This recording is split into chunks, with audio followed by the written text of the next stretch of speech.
नमस्कार विद्यार्थी मित्रांनो, आज आपण प्रॅक्टिस सेट 4.2 चा 5वा प्रश्न सोडवणार आहोत। यापूर्वीचे 4 प्रश्न आपण मागच्या व्हिडिओमध्ये सॉल्व्ह केलेले आहेत। त्या व्हिडिओची लिंक तुम्हाला डिस्क्रिप्शन मध्ये दिलेली आहे।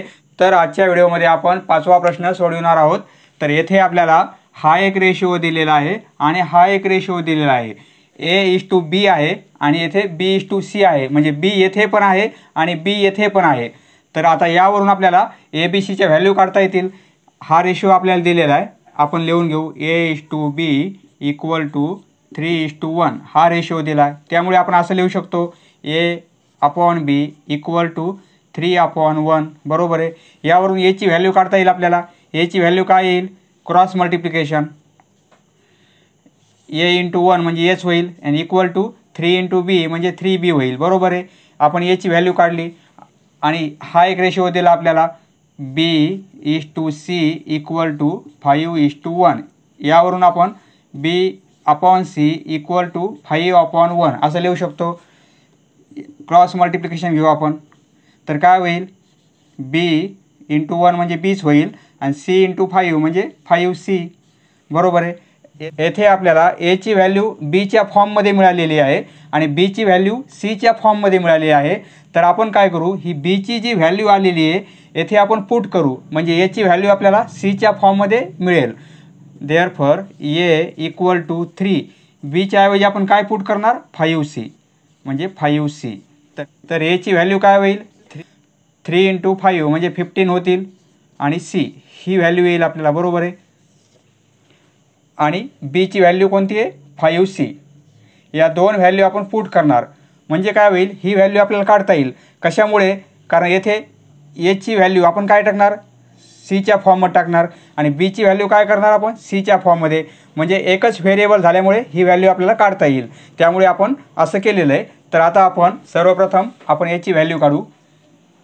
ॲज इट इज लिहून घेऊ A³ / 15 B²C आणि याचाही पुन्हा क्यूब आहे इक्वल टू A ची व्हॅल्यू आपल्याला काय पुट करायची 15C म्हणजे 15C आणि याचा क्यूब आहे बरोबर आहे। आणि नंतर 15 ला 15 B ची व्हॅल्यू काय पुट करणार आहेत आपण 5C आणि त्याचा स्क्वेअर असल्यामुळे 5C याचा स्क्वेअर आणि इंटू C आहेत बरोबर आहे। आणि याचाही पुन्हा आपल्याला काय आहे क्यूब आहे। आता 15C आणि याचा क्यूब आहे, म्हणजे आपण असं लिहू शकतो 15 × 15 × 15 कारण क्यूब आहे आणि इंटू C चा क्यूब बरोबर आहे। आता 15 ला 15 इंटू 5 × 5 करू स्क्वेअर असल्यामुळे आणि हे C² आणि हे C बरोबर आहे। म्हणजे आता काय होईल हे 15 कॅन्सल होतील, हे 15 कॅन्सल होतील। आता हे 5 आणि पुन्हा याचा क्यूब आहे बरोबर आहे, पूर्ण टर्मचा क्यूब आहे। 15 कॅन्सल, 5 ने डिवाइड करता येईल 15 ला म्हणजे इथे 3 होईल बरोबर आहे। ह्या 5 ने डिवाइड केलं ह्या 15 ला तर इथे 3 राहील, म्हणजे 3 × 3 राहील। येथे C² आहे, येथे C आहे, म्हणजे हा C चा क्यूबच होईल आणि वर C चा क्यूब आहे, म्हणजे C³ आणि हा स्क्वेअर आणि C कॅन्सल होतील बरोबर आहे। म्हणजे काय राहील 3 × 3 राहील आणि हा क्यूब सर्व कॅन्सल झालेलं आहे, फक्त काय राहिलेलं आहे 3 × 3 आणि क्यूब म्हणजे 3 × 3 आणि याचाही क्यूब आहे बरोबर आहे। 3 × 3 म्हणजे काय होईल 9 आणि 9 चा पुन्हा क्यूब आहे 9 729 म्हणजे याची व्हॅल्यू काय येईल 729। नेक्स्ट आता A ची व्हॅल्यू काढू आपण इक्वल टू A ची व्हॅल्यू काय पुट करायची आपल्याला 15C म्हणजे स्क्वेअर असल्यामुळे 15C आणि स्क्वेअर 7 B ची व्हॅल्यू काय पुट करणार आहेत C च्या फॉर्ममध्ये 5C म्हणजे 5 × C आणि हा C ॲज इट इज। पूर्ण टर्म आपल्या एकाच व्हेरिएबलमध्ये कन्वर्ट झालेल्या आहेत C बरोबर आहे। आता 15 × 15 लिहू शकतो आपण 15 × 15 आणि C² आहे ते, म्हणजे C × C लिहिलं तरी चालेल। आता इथे 7 × 5 इंटू C × C आहे। आता काय कॅन्सल होईल, हा C कॅन्सल होईल, हा C कॅन्सल होईल, हा C कॅन्सल होईल, हा C। आता 5 ने आपल्याला 15ला डिवाईड करता येईल, हे 5 कॅन्सल होतील, तर हे 15चे फक्त 3च राहतील, बरोबर आहे. म्हणजे काय येईल 15 × 3, 15 × 3 न्यूमिरेटरला काय राहील 15 × 3 आणि येथे काय राहील फक्त 7 राहतील, बरोबर आहे. हे आन्सर काय होईल 45 आणि अपॉन 7 हे येईल आन्सर. नेक्स्ट येथे आपल्याला या दोन व्हॅल्यू इक्वल दिलेल्या आहेत आणि आपल्याला फाइंड काय करायचं आहे a/b ही व्हॅल्यू काय आहे, म्हणजे हा रेशिओची व्हॅल्यू काय येईल ते आपल्याला फाइंड आउट करायचं आहे.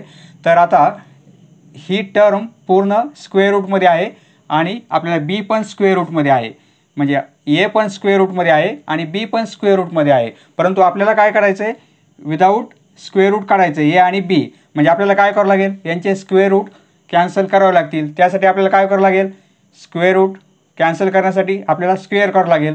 म्हणून आपण काय करू या दोन्ही साईडचा आपण स्क्वेअर करू. आपण दिलेली माहिती ॲज इट इज लिहून घेऊ. 0.04 दिलेलं आहे into 0.4 into a equal to 0.4 into 0.04 आणि इंटू रूट बी.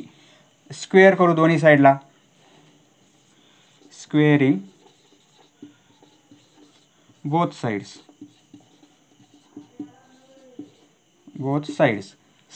स्क्वेअर केला आपण म्हणजे स्क्वेअर रूट कॅन्सल होऊन जाईल, म्हणजे या पूर्ण टर्मचं स्क्वेअर रूट कॅन्सल होऊन जाईल.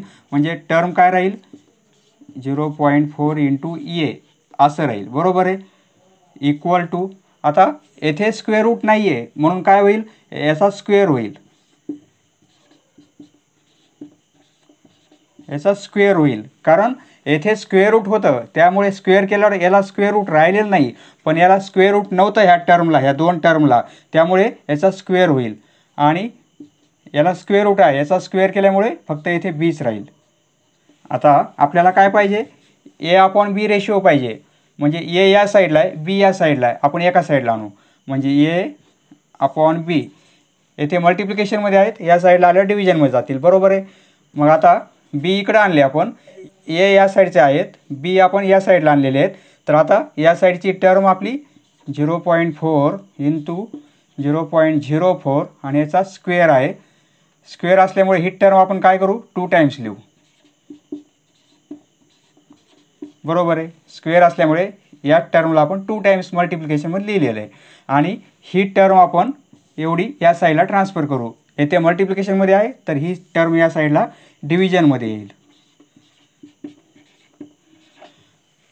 आता पहा एक टर्म कॅन्सल होईल, येथे 0.04 आहे, 0.04 आहे, मल्टिप्लिकेशन आहे आणि 0.4 आहे, 0.4 आहे, म्हणजे ही टर्म कॅन्सल आहे, बरोबर आहे.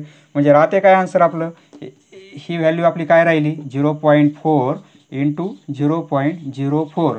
परंतु आपल्याला काय करायचं आहे याचा आपल्याला रेशिओ काढायचा आहे, त्यामुळे डिनोमिनेटरला काहीतरी पाहिजे आपल्याला, म्हणजे पॉईंटमध्ये आन्सर नको आहे आपल्याला. आपण काय करू कॅल्क्युलेशन करू. हे काय येईल कॅल्क्युलेशन 4 × 4 म्हणजे 16 होतील, बरोबर आहे. 1 2 3 1 2 म्हणजे येथे 0.16 आन्सर येईल हे. आता तर आपण काय करू हा पॉईंट कॅन्सल करण्यासाठी आपल्याला काय करावं लागेल, येथे पॉईंट नंतर 3 अंक आहेत म्हणून येथे 1000ने आपल्याला मल्टिप्लाय करावे लागेल, त्याप्रमाणे येथे मग 1000ने डिवाईड करावं लागेल, म्हणजे काहीच बदल होणार नाही. तर आता हे कसं होईल फक्त 16 राहतील, बरोबर आहे. आणि हे काय येईल 1000. आता 16/1000 आपण आता ही काटाकाटी करू, 2ने डिवाईड करू तर येथे काय होईल 8 होईल. 2ने डिवाईड केलं येथे 500 होतील, बरोबर आहे. म्हणजे 8/500. अजून आपल्याला काटाकाटी करता येईल, येथे आपण 2ने डिवाईड करू 4 होतील, 2ने डिवाईड केल्यावर याचे हाफ होतील म्हणजे काय होईल 250 होतील. अजून 2ने डिवाईड करता येईल आपल्याला, येथे 2 होईल आणि येथे काय होईल 125, बरोबर आहे. म्हणजे आन्सर आपलं काय येईल शेवटी काटाकाटी करून 2/125 म्हणजे हे येईल आपला आन्सर. कारण आता रेशिओ का काय येईल मग आपला a/b इक्वल टू 2/125. नेक्स्ट येथे आपल्याला रेशिओ दिलेला आहे आणि एकाच व्हेरिएबलमध्ये आहे एक्समध्ये आणि आपल्याला एक्सची व्हॅल्यू काढायची. दिलेला रेशिओ आपण लिहून घेऊ दिलेला रेशो आपण लिहून घेऊ. x+3:x+11 आहे इक्वल टू x-2:x+1 रेशो आहे. म्हणजे आपण असं लिहू शकतो x+3 आणि x+11 इक्वल टू x-2/x+1. आता आपण क्रॉस मल्टिप्लिकेशन घेऊ. बरोबर आहे. क्रॉस मल्टिप्लिकेशन इक्वल करूत. म्हणजे x+3 आणि x+1 यांचा मल्टिप्लिकेशन इक्वल टू यांचा मल्टिप्लिकेशन x+11 आणि x-2 हा मल्टिप्लिकेशन. आता देअरफॉर या ब्रॅकेटने या ब्रॅकेटला मल्टिप्लाय करू. म्हणजे काय होईल, एक्सने एक्सला मल्टिप्लाय केलं x² होईल. पुन्हा एक्सने 1ला मल्टिप्लाय करणार म्हणजे प्लस x राहील. बरोबर आहे. 3ने एक्सला मल्टिप्लाय करणार तर 3x होईल. आणि 3ने पुन्हा 1ला मल्टिप्लाय करणार आपण म्हणजे 3च राहील. आता एक्सने एक्सला मल्टिप्लाय करू x². एक्सने 2ला मल्टिप्लाय करू -2x. 11ने एक्सला मल्टिप्लाय करू प्लस 11x होईल. आणि 11ने -2ला -22. आता इक्वल टू दोन्ही साईडला सारखी टर्म आहे पहा. येथे x² आहे, येथे x² आहे. म्हणजे कॅन्सल केले तरी चालतील. बरोबर आहे. आता हे ॲडिशन करू आपण. काय होईल 4x+3. आता हे ॲडिशन करू. 11मधून 2 गेले 9 राहतील. 9x आणि -22. आपल्याला एक्सची व्हॅल्यू काढायची. त्यासाठी आपण x एका साईडला घेऊ. म्हणजे येथे 4x आहेत. या साईडला ही एक्सची टर्म आपण ट्रान्सफर करू. -9x होतील या साईडला आल्यावर. आणि इक्वल टू ह्या साईडला -22 आहेत. हे +3 या साईडला -3 होतील. बरोबर आहे. देअरफॉर आता हे सबट्रॅक्शन -9मधून 4 गेले तर -5x होईल. आणि इक्वल टू -22 -3 म्हणजे -25. आता दोन्ही साईडला मायनस असल्यामुळे कॅन्सल केले तरी चालतात. बरोबर आहे. म्हणजे आपल्या एक्सची व्हॅल्यू पाहिजे. म्हणजे x इक्वल टू काय होईल 25 आणि हे 5 या साईडला डिव्हिजनमध्ये जातील.